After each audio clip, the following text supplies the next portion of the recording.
சின்னமூர் பக்கத்துல கரெக்டா பொன்னுச்சாமி தேட்டருக்கு எதிர்த்தாப்புல செல்வம் மெஸ்னு ஒரு இடம் இருக்கு. கல்யாண வீட்டுல நீங்க எப்படி சாப்பிடுவீங்களோ, காய்கறியோட மனசுக்கு திருப்தியா வகுந்த மாதிரி எப்படி இருக்கணும், அதே மாதிரி சமையல் இங்கே கிடைக்கும். வெறும் 50 ரூபா அன்லிமிட்டெட். நீங்க எவ்வளவு வேணாலும் சாப்பிட்டுக்கலாம். அவ்வளவு திருப்தியா இருக்கும். அண்ணன் வேலை செஞ்சிருக்காரு, அவர் டிஸ்டர்ப் பண்ணாங்கன்னா கொஞ்சம் ரிலாக்ஸ் ஆகட்டும். சிஸ்டப்ல இல்ல, சும்மா இருக்கு. அம்மா ஃபுல்லா 3 மணி நேரம் வேலை ஒரு காத்தே இருக்கேன். கடை வச்சு நான் 27 வருஷம் ஆச்சு. கடை வந்து நல்ல ஒரு பிரபலமா போயிருக்கு. ஆமா, காலையில இட்லி, தோசை, சரிங்க, பொங்கல், தக்காளி, குஸ்கா, லெமனு, தயிர், வெள்ளை சாப்பாடு 6 மணிக்கே போட்டுருவோம். இத்தனை ஐட்டம் போடுவோம். சரிங்க. காலை டிஃபன் ஐட்டம் சாப்பாடு வந்து 40 ரூபா. 40 ரூபா. மதியானம் ஃபுல் சாப்பாடு, மதியம் ஃபுல் சாப்பாடு 50 ரூபா. 50 ரூபா. எவ்வளவு நாளும் சாப்பிட்டுக்கலாம். சாப்பாடுல எந்த குறையும் இல்லை. 7 குழம்பு இருக்கு.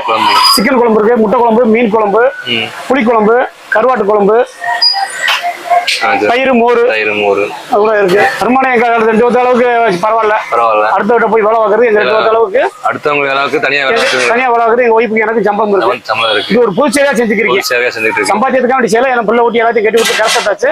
உண்மையிலேயே 50 ரூபாய்க்கு யாரும் சாப்பாடு போட மாட்டாங்க. எனக்கு உண்மையிலேயே பெரிய விஷயம் தான். காசு முக்கியம் இல்ல, மக்கள் வந்து எனக்கு வந்து கொடுக்குற ஒரு ஆர்வம் விட்டேன். சரிங்க, சாப்பாடு பரவாயில்ல, ஒரு போனேன் ஒரு 50 ரூபா விட்டேன், திருப்தியா சாப்பிட்டேன் அப்படின்ற ஒரு வாழ்த்து இருக்குல்ல. அதுலதான் எனக்கு வந்த நோயெல்லாம் எனக்கு விலை போகுது. இப்ப நம்மளும் எல்லா பக்கம் 100 ரூபா 90 ரூபான்னு போடுறாங்க. போட்டுக்கிட்டு வந்து என்கிட்ட சொல்லுவாங்க, கொள்ளக்காரன் போனே ஒரு நம்மள 50 ரூபாய்க்கு சாப்பிட்டேன், நல்லா திருப்தியா இருந்துச்சு, சின்ன கடையா இருந்தாலும் நல்லா இருப்பீங்க நீங்க அப்படின்னு சொல்லிருக்காங்க. தவிர இன்ன வரைக்கும் யாரும் வந்தது கிடையாது. இப்ப இங்க எவ்வளவு கிடைக்கும் மாசம்? எவ்வளவு உங்களால ஏன் பண்ண முடியுது? மாசத்துக்கு எனக்கு ஒரு 60,000 ரூபாய். 60,000. உங்க செலவெல்லாம் போக 60,000. ஒரு 60 ரூபா கிடைக்கும். எனக்கு என் ஒய்ஃபு தான். அதுல எல்லாம் போய் சொல்ல மாட்டேன். 60,000 ரூபாய் என்னுடைய திருப்தி கிடைக்குது. ஒரு நாளைக்கு எவ்வளவு செலவு வருது உங்களுக்கு? செலவு எனக்கு ஒரு 5,000 ரூபா வரும். சிலிண்டரு, மசாலா சாமியான், சாப்பாடு செலவு ஒரு 5,000 ரூபா வரும். எனக்கு ஒரு 2 ரூபா கடைக்கு போயிடலாம். பழைய ரோடு பொன்னிச்சாமி தேட்டருக்கு எதிர்புறம் செல்வம் மிஸ். ஆர்டர் கொடுக்க மாட்டேன்.